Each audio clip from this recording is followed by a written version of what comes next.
আসসালামু আলাইকুম ওয়া রাহমাতুল্লাহি ওয়া বারাকাতুহু। সুপ্রিয় দর্শক শ্রোতা, সকলকে অনেক অনেক প্রীতি ও শুভেচ্ছা জানিয়ে শুরু করছি আজকের অনুষ্ঠান। আশা করছি সকলে ভালো আছেন, সুস্থ আছেন, নিরাপদে আছেন। দর্শক, আজ আমরা একজন বিশিষ্ট ইসলামী চিন্তাবিদকে আমন্ত্রণ জানিয়েছি এবং চমৎকার একটি বিষয় আলোচনা করার জন্য আমরা বেছে নিয়েছি। আজ অতিথি হিসেবে আমাদের সাথে আছেন জাহাবক্স লেন জামে মসজিদের সম্মানিত খতিব, বিশিষ্ট ইসলামী চিন্তাবিদ মুফতি লোকমান হোসাইন। আসসালামু আলাইকুম ওয়া রাহমাতুল্লাহ। ওয়ালাইকুম আসসালাম ওয়া রাহমাতুল্লাহি ওয়া বারাকাতুহু। মোহতারাম, কেমন আছেন? আলহামদুলিল্লাহ, আপনি কেমন আছেন? আলহামদুলিল্লাহ, ভালো আছি। দর্শক, আজ আমরা যে বিষয়টি নিয়ে কথা বলবো সেটি হচ্ছে কোরআনে বর্ণিত ধ্বংসপ্রাপ্তদের পরিচয়। চমৎকার একটি বিষয়। পৃথিবীর বহু জাতিকে আল্লাহ তাআলা অপরাধের কারণে পৃথিবী থেকে ধ্বংস করে দিয়েছেন, মুছে দিয়েছেন। আদ সম্প্রদায়কে প্রচণ্ড ঝঞ্ঝা বায়ু দিয়ে পৃথিবী থেকে নিশ্চিহ্ন করেছেন। সামুদ সম্প্রদায়কে হৃৎপিণ্ডে চির ধরার মতো প্রচণ্ড আওয়াজ করে পৃথিবী থেকে নিশ্চিহ্ন করেছেন। নূহ আলাইহিস সালামের সম্প্রদায়কে মহাপ্লাবনে ডুবিয়ে চুবিয়ে মেরেছেন। লূত আলাইহিস সালামের সম্প্রদায়কে আকাশের দিকে উঠিয়ে নিচে ফেলে আছাড় মেরে পাথরের বৃষ্টি বর্ষণ করে ধ্বংস করেছেন। শুআয়ব আলাইহিস সালামের সম্প্রদায়কে ঘন কালো মেঘ থেকে আগুনের বৃষ্টি বর্ষণ করে পৃথিবী থেকে নিশ্চিহ্ন করে দিয়েছেন। কারুনকে ধনভাণ্ডার সহ ধুলায় মিশিয়ে দিয়েছেন এবং ফেরাউনকে দলবল সহ নীল দরিয়ায় ডুবিয়ে চুবিয়ে মেরেছেন। এছাড়াও বহু জাতিকে আল্লাহ তাআলা এই পৃথিবী থেকে নিশ্চিহ্ন করে দিয়েছেন। বহু জাতি অপরাধের কারণে আল্লাহ তাআলা তাদের প্রতি বেজার হয়েছেন। হযরত হুদ আলাইহিস সালামের সম্প্রদায়, তারা এরাম শহরে অট্টালিকায় বসবাস করত এবং অহংকারের কারণে ভয়াবহ ঝড়ে ধ্বংস হয়। সালেহ আলাইহিস সালামের সম্প্রদায় পাহাড় কেটে সুদৃশ্য বাড়িঘর তৈরি করলেও আল্লাহর নির্দেশ উট হত্যার কারণে ভূমিকম্পে ধ্বংস হয়। সমকামিতায় লিপ্ত এই জাতিকে উল্টে দেওয়া হয়েছিল এবং তাদের উপর পাথরের বৃষ্টি বর্ষণ করা হয়েছিল লূত আলাইহিস সালামের সম্প্রদায়ের উপরে। শুআয়ব আলাইহিস সালামের সম্প্রদায়ে মাপে কম দেওয়া এবং জুলুমের কারণে তাদের মহা আওয়াজ এবং ভূমিকম্পের মাধ্যমে ধ্বংস করা হয়েছিল। আমরা জানি অনেক জাতিকে আল্লাহ তাআলা ধ্বংস করেছেন। তো আল্লাহ তাআলা, আমরা গুনাহ করার পরও আল্লাহ তাআলা আমাদেরকে অবকাশ দেন এবং গুনাহ থেকে ফিরে আসার জন্য সুযোগ দেন, কিন্তু আমরা একবার সুযোগ পেয়ে আরও সেই গুনায় লিপ্ত হই। চলুন আমরা আজকের এই বিষয়টি নিয়ে মোহতারামের কাছ থেকে গুরুত্বপূর্ণ আলোচনা শুনব। ধন্যবাদ আপনাকে। ধন্যবাদ সম্মানিত দর্শক শ্রোতা, আপনি চমৎকার একটি বিষয়ের অবতারণা করেছেন। এই পৃথিবীতে আল্লাহ তাআলা বহু জাতিকে ধ্বংস করেছেন। কোরআনুল কারীমে তার বর্ণনা রয়েছে, কিন্তু কোরআনুল কারীম তো কোনো ইতিহাসের কিতাব নয়। আল্লাহ তাআলা কেন এই ইতিহাস বর্ণনা করলেন? আল্লাহ তাআলা এই ইতিহাস বর্ণনা করেছেন যেন পরবর্তীতে যারা আছে, লিমান খালফাকা আয়া, এর পরে যারা আছে তার জন্য যেন নিদর্শন হতে পারে, এবং এর পরবর্তীতে যারা আসবে তারা যেন এই ঘটনা থেকে, ইতিহাস থেকে শিক্ষা গ্রহণ করতে পারে।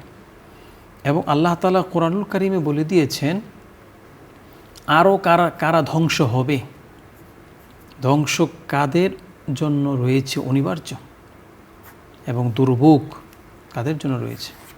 আল্লাহ তাআলা সূরা হামিমা সিজদায় বলেন 6 এবং 7 নম্বর আয়াতে, ওয়াইলুল লিল মুশরিকিন, মুশরিকদের জন্য ধ্বংস অনিবার্য, যারা শিরক করে। অথবা ওয়াইলুন, একটি আলওয়াইলু ওয়াদিন ফি জাহান্নাম, জাহান্নামে একটি গর্তের নাম রয়েছে ওয়াইলুন, যেখানে একটা কঙ্কর নিক্ষেপ করলে 70,000 বছর বা 40,000 বছর প্রয়োজন হবে তার তলায় গিয়ে এটা পৌঁছাতে। বা দুর্ভোগ ওই সমস্ত লোকদের জন্য, ধ্বংস তাদের জন্য যারা শিরক করবে। অতীতে যারা ধ্বংস হয়েছে এবং বহু জাতি আছে যারা শিরকের কারণে ধ্বংস হয়েছে। এই জন্য আল্লাহ তাআলা বলেন, ইন্নাল্লাহা লা ইয়াগফিরু আন ইউশরাকা বিহি ওয়া ইয়াগফিরু মা দুনা যালিকা লিমান ইয়াশা। আল্লাহ চাইলে বান্দাকে সব গুনাহ ক্ষমা করে দিতে পারে, কারণ আল্লাহ ছাড়া গুনাহ ক্ষমা করার মতো তো কেউ নাই। ওয়া মা ইয়াগফিরুয যুনুবা ইল্লাল্লাহ, আল্লাহ ছাড়া ক্ষমা করার আর কে আছে? কিন্তু আল্লাহ তাআলা নিশ্চয়ই তাকিদ দিয়ে বলছেন, ইন্নাল্লাহ, নিশ্চয় আল্লাহ তাআলা লা ইয়াগফিরু, তিনি ক্ষমা করবেন না। এবং আল্লাহ তাআলা বলে দিয়েছেন যারা শিরিক করে, ওমা ইউশরিক বিল্লাহি ফাকাদ হাররামাল্লাহু আলাইহিল জান্নাহ, তাদের জন্য আল্লাহ জান্নাত হারাম করে দিয়েছে। এই জন্য প্রথম ধ্বংস হবে তারা যারা আল্লাহর সাথে শিরক করে। এই শিরক থেকে আমাদেরকে বেঁচে থাকতে হবে। 2 নম্বর আল্লাহ তাআলা সূরা মুতাফফিফিনে বলেছেন যা আমাদের এই সমাজের জন্য যারা ব্যবসা করে তাদের জন্য খুবই গুরুত্বপূর্ণ কথা। সূরা মুতাফফিফিনের শুরুতে আল্লাহ তাআলা বলেছেন ওয়াইলুল লিল মুতাফফিফিন আল্লাযীনা ইযা ইক্তালু আলান নাসি ইস্তাওফুন। ধ্বংস তাদের জন্য যারা ওজনে কম দেয়। আল্লাযীনা ইযা ইক্তালু আলান নাসি ইস্তাওফুন ওয়া ইযা কালুহুম আও ওয়াজানুহুম ইখসিরুন। তবে অন্যের থেকে যখন মেপে নেয় তখন সে পুরোপুরি নেয়, যখন মেপে দেয় তখন তাকে কম দেয়। এই ধরনের ব্যবসায়ী যারা আছে তাদের জন্য দুর্ভোগ, ধ্বংস তাদের জন্য। নবীজি সাল্লাল্লাহু আলাইহি সাল্লাম বলেছেন, হাদিসে আছে, মাররু আলা সুবরাতিন মিন তুআমিন ফাআদখালা ইয়াদাহু ফিহা ফানারাত আসাবিউহু বালালান ওয়া ক্বালা ইয়া সাহিবাত তুআম মা হাযা। হাদিসে আছে নবী করিম সাল্লাল্লাহু আলাইহি সাল্লাম একজন ব্যবসায়ীর পাশ দিয়ে অতিক্রম করছিলেন, সেখানে কিছু খাবারের স্তূপ রয়েছে। আল্লাহ রসুল সেখানে হাত প্রবেশ করাইলেন, দেখলেন একটু ভিজা ভিজা লাগে। নবীজি বললেন, মা হাজা ইয়া সাহিবাত তুআম, এখানে কি ভিজা কেন? তখন ব্যবসায়ী বললেন, ফানালাত আসাবিউহু বালালান। ব্যবসায়ী বললেন যে আসবাতুস সামা, এখানে বৃষ্টি হয়েছিল গত রাত্রে, এই জন্য কিছু পানি। নবীজি সাল্লাল্লাহু আলাইহি সাল্লাম বললেন যে তাহলে এই ভিজা মালগুলো কেন উপরে রাখলা না? তখন আল্লাহ রসুল সাল্লাল্লাহু আলাইহি সাল্লাম বললেন, যে ব্যক্তি মান গাশশানা ফালাইসা মিন্না, যে ব্যক্তি ধোঁকা দেয় সে আমার উম্মত হতে পারে না, যে ব্যক্তি ধোঁকা দেয় সে আমার দলে থাকতে পারে না। সুতরাং এই ধোঁকাবাজ ব্যবসায়ী যারা আছে তাদের জন্য ওয়াইলুন দুজুক, তাদের জন্য ধ্বংস, তাদের জন্য দুর্ভোগ অপেক্ষা করছে। এভাবে যারা মানুষকে ঠকাবে ব্যবসার মাধ্যমে। এরপরে সূরা হুমাযার 1 এবং 2 নম্বর আয়াতে আল্লাহ তাআলা বলেছেন, ওয়াইলুল লিকুল্লি হুমাযাতিল লুমাযা। ধ্বংস তাদের জন্য যারা সামনে মানুষকে কথা বলে কষ্ট দেয় এবং পিছনে মানুষকে গীবত করে কষ্ট দেয়। সামনে কথা বলে মানুষকে কষ্ট দিয়ে, মুখের উপরে কথা বলে আবার সে গর্ব করে বলে আমি কিন্তু সামনাসামনি বলতে ভালোবাসি, বা আমি খুব ঠোটকাটা মানুষের লোক, স্বভাবের লোক। এই কথা বলে মানুষকে একেবারে সামনাসামনি মানুষকে লজ্জা দিয়ে এবং সে এটাকে বড় মনে করে যে আমি সামনে বলি, স্পষ্ট কথা বলি, এবং পিছনে গীবত করে মানুষকে কষ্ট দেয় এবং সেই গীবতকে গীবত মনে করে না। আবার গীবত করার আগে একটু হালাল করে নেয়, বললে তো গীবত হবে তারপর একটু বলি, এটা বলে আবার হালাল করে আবার গীবত শুরু করে। আবার পারিবারিকভাবে সবাই একসাথে জামাতের সাথে বসে গীবত করতেছে, পরিবারের সবাই একসাথে রাত্রে খাইতে বসছে, সেখানে আপনার একসাথে বসে একজনের নামে গীবত শুরু করে দিল, আবার সবাই মিলেতে যোগ দিল, এইভাবে করে গীবত করে মানুষের। আল্লাহ তাআলা বলছেন, আইয়ুহিব্বু আহাদুকুম আইয়াকুলা লাহমা আখিহি মাইতান ফাকারিহতুম। তুমি কি এটা পছন্দ করো যে তোমার আপন মৃত ভাইয়ের গোশত তুমি ভক্ষণ করবে, অথচ তা তুমি অপছন্দ করো? যে ব্যক্তি গীবত করলো সেই জন্য আপন মৃত ভাইয়ের গোশত ভক্ষণ করলো, এবং গীবতের মাধ্যমে তার আমলনামা নষ্ট হয়ে যায়, তার আমলগুলো বিনষ্ট হয়ে যায়। এই জন্য আল্লাহ তাআলা বলেছেন, আবার বলেছেন, ধ্বংস তাদের জন্য আল্লাযী জামা আমালাহু আদ্দাদা।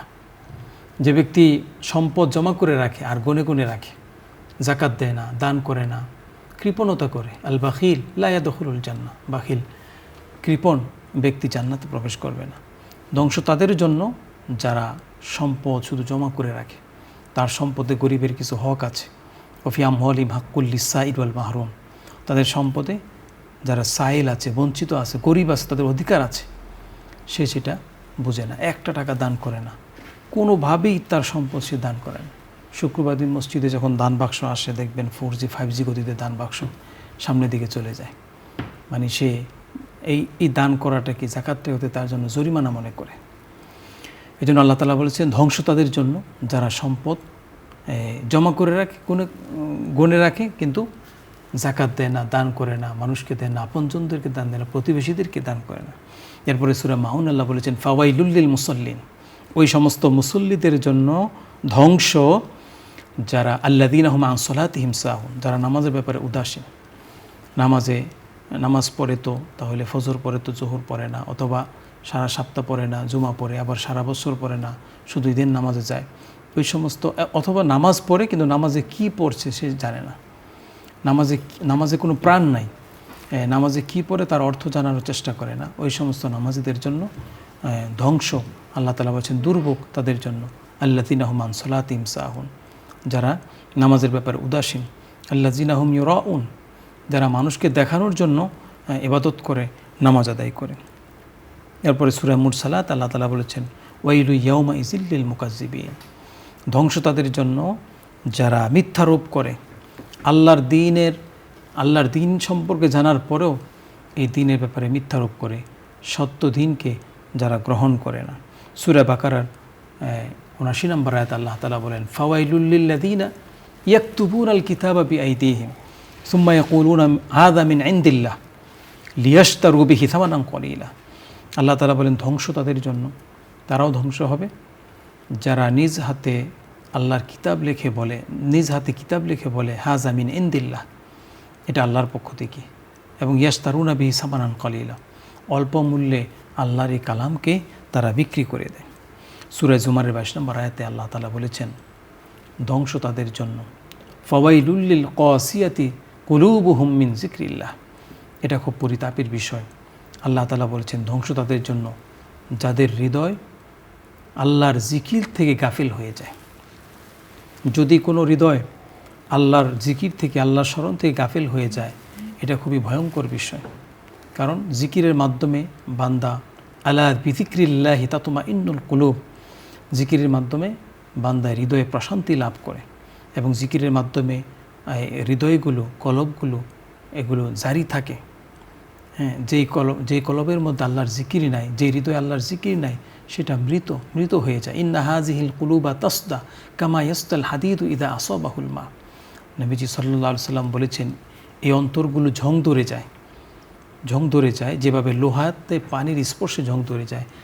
সাহাবায়ে কেরাম বলেন ওমা জালা ইয়া রাসূলুল্লাহ সাল্লাল্লাহু আলাইহি সাল্লাম, নবীজি সাল্লাল্লাহু আলাইহি সাল্লাম বললেন কাসরাতু যিকরিল মাউত ওয়া তিলাওয়াতিল কোরআন, বেশি বেশি করে আল্লাহর জিকির করো, বেশি করে কোরআন তেলাওয়াত করো এবং মৃত্যুর কথা স্মরণ করো, তাহলে হৃদয়ের কলবের যে জং আছে সেটা দূর হয়ে যাবে। যে অন্তরে আল্লাহর জিকির নাই সে অন্তত মৃত। ইন্নাল্লাযী লাইসা ফি জাওফিহি শাইউম মিনাল কোরআনি কাল বাইতিল খারিব, যে ঘরের মধ্যে কোরআনের তেলাওয়াত নাই তা শয়তান দখল করে নেয়। বিরান ঘরে যেমন মাকড়সা পোকামাকড় দখল করে নেয়, যে অন্তর আল্লাহর জিকির নাই সেই অন্তরটাও শয়তান দখল করে নেয়। এই জন্য জিকির ছাড়া যেন আমাদের কোনো সময় অতিবাহিত না হয়। আর ধ্বংস তাদের জন্য ফাওয়াইলুল কাসিয়াতি কুলুবুহুম মিন যিকরিল্লাহ, যাদের হৃদয়গুলো আল্লাহর জিকির থেকে গাফিল হয়ে গেছে, আল্লাহর জিকির থেকে দূরে সরে গেছে। এরপর আল্লাহ তাআলা বলছেন ওয়াইলুল লিকুল্লি আফফাকিন আসিম, ওয়াইলুল লিকুল্লি আফফাকিন আসিম।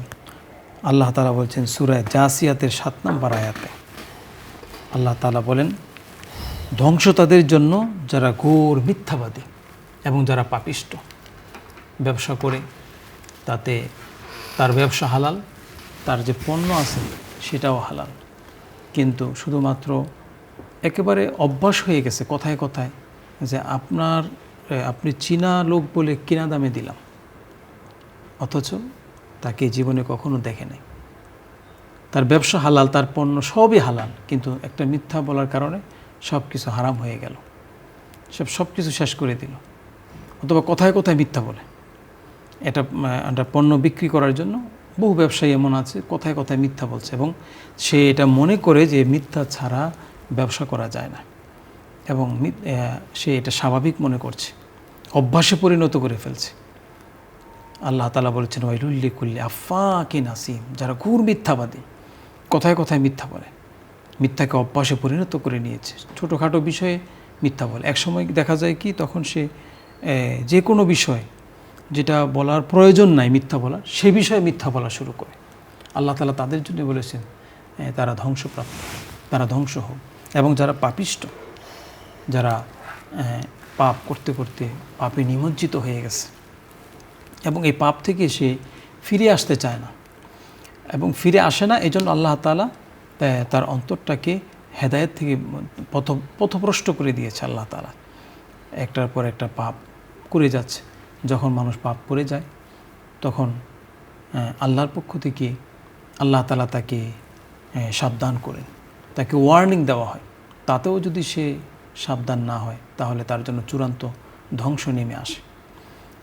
এই জন্য পাপিষ্ট যারা আছে, ঘোর পাপিষ্ট, তার অভ্যাসে পরিণত হয়ে যায়। সে মনে করে যে কই আমার তো কোনো শাস্তি আসে না, কেউ তো আমাকে কিছু বলে না। কিন্তু আল্লাহ তাআলা বলেন যে না, একদিন শাস্তি আসবে, তখন কেউ তোমাকে রক্ষা করতে পারবে না। ইন্না বাতশা রব্বিকা লাশাদীদ, তোমার রবের আযাব বড় শক্ত আযাব। ফায়াউমা ইযিল্লা ইউআযযিবু আযাবাহু আহাদ ওয়ালা ইউসিকু ওয়াসাকাহু আহাদ। আল্লাহ তাআলা বলেন, আমি যে শাস্তি দেই সেদিন শাস্তি দিব আমার মতো কেউ শাস্তি দিতে পারে না। আমি যে ধরি, আমি যে ধরবো, আমি যে বাঁধবো, আমার মতো কেউ ধরতে পারে না। কলিজা কাঁপানো আয়াত। আল্লাহ তাআলা বলছেন যে আমার মতো কেউ শাস্তি দিতে পারে না, আমার মতো কেউ ধরতে পারে না। সেদিন কেমন অবস্থা হবে? ওয়াজিআ ইয়াউমা ইযিম বিজাহান্নাম। আল্লাহ তাআলা বলছেন, যখন জাহান্নামকে তার সামনে আনা হবে, জাহান্নামের হাক ডাক গর্জন তর্জন সে শুনতে পারবে, তখন সে বলবে, আমরা আফসোস করে বলবো, ইয়াকুলু ইয়া লাইতানি কদ্দামতু লিহায়াতি।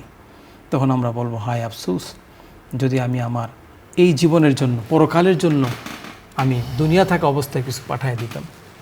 এই জন্য আল্লাহ তাআলা বলেছেন, ইয়া আইয়ুহাল্লাযিনা আমানুত্তাকুল্লাহ, হে ঈমানদার, আল্লাহকে ভয় করো। ওয়াল তানজুর নাফসুম মা কদ্দামাত লিগাদ, প্রত্যেক মানুষের উচিত পরকালের জন্য, আগামী দিনের জন্য অগ্রিম কিছু পাঠানো। আমরা আর 1 মিনিট সময় পাবো। অর্থাৎ পরকালের জন্য আমরা যেন কিছু পাঠাই। এই জন্য আল্লাহ তাআলা কোরআনুল কারিমে যে ধ্বংসপ্রাপ্ত জাতির কথা বলে আমাদেরকে বুঝান, ধ্বংস তোমাদের জন্য অপেক্ষা করছে যদি তোমরা এই অপরাধগুলো করো। তোমরা ওজনে কম দিও না, মিথ্যা বলিও না, তোমরা মাল সম্পদ জমা করে রাখিও না, আল্লাহর কিতাবকে অল্প দামে বিক্রি করে দিও না, এবং নামাজে তোমরা অলসতা করিও না, এবং সর্বোপরি তোমরা শিরক করিও না। শিরককারীকে আল্লাহ তাআলা ক্ষমা করবেন না, তার জন্য আল্লাহ তাআলা জাহান্নাম হারাম করে দিয়েছেন। এই জন্য আল্লাহ তাআলা বলেন, ওয়াইলুল্লিল মুশরিকিন, মুশরিকদের জন্য ধ্বংস অনিবার্য। এই সকল পাপ থেকে যেন আমরা বেঁচে থাকতে পারি। আল্লাহ তৌফিক দান করুন। দর্শক, আমরা অনুষ্ঠানের এ পর্যায়ে একটি মোনাজাত করব। আপনারাও আমাদের সাথে চাইলে মোনাজাতে শরীক হতে পারবেন। আল্লাহুম্মা সাল্লি আলা সাইয়্যিদিনা ওয়া নাবিয়িনা ওয়া শাফিয়িনা ওয়া হাবিবিনা ওয়া মাওলানা মুহাম্মদ সাল্লাল্লাহু আলাইহি ওয়া আলা আলিহি ওয়া আসহাবিহি ওয়া বারাকা ওয়া সাল্লাম। আল্লাহুম্মা আমিন। ربنا ظلمنا أنفسنا وإن لم تغفر لنا وترحمنا لنكونن من الخاسرين। আল্লাহ তাআলা, আপনি মহিয়ান গরিয়ান সর্বশক্তিমান মেহেরবান দয়ালু দাতা, আপনার শাহী দরবারে জীবনের গুনার বোঝা দিয়ে হাত তুলেছি। জানা অজানা শিরক বিদআত, শয়তানের ধোঁকায়, নফসের তাড়নায় পড়ে যত গুনাহ করেছি সমস্ত গুনাহ খাতা আপনি মাফ করে দিন। আল্লাহ তাআলা, একদিন এই পৃথিবীতে ছিলাম না, আবার আছি, আবার একদিন থাকবো না। হায়াত নামক ঘড়ির কাঁটা যখন সোজা হয়ে যাবে, জীবনের সন্ধ্যা যখন ঘনিয়ে আসবে, চিরচেনা সব মানুষগুলোর মায়ার বন্ধন ছিন্ন করে এই মাটির মানুষ মাটির সাথে মিশে একাকার হয়ে যেতে হবে। জানি না কি নিয়ে যাব, সফর তো অনেক লম্বা, সফরের সম্বল তো অনেক কম। আল্লাহ তাআলা, আপনার কাছে ফরিয়াদ, আপনি আমাদের অতীত জীবনের সমস্ত গুনাহ খাতা মাফ করে দিন। এই অনুষ্ঠানের পৃষ্ঠপোষক বসুন্ধরা গ্রুপের চেয়ারম্যান আল্লাহ তাকে নেক হায়াতে তয়্যিবা দান করুন, সবগুলো প্রতিষ্ঠানকে কবুল আর মঞ্জুর করুন। সুবহানা রাব্বিকা রাব্বিল ইজ্জাতি আম্মা ইয়াসিফুন ওয়া সালামুন আলাল মুরসালিন ওয়ালহামদুলিল্লাহি রাব্বিল আলামিন। দর্শক, দীর্ঘ সময় আমাদের সাথে থাকার জন্য অনেক অনেক ধন্যবাদ। আজ এখানেই শেষ করছি। আল্লাহ হাফেজ। আসসালামু আলাইকুম ওয়া রাহমাতুল্লাহি ওয়া বারাকাতুহু।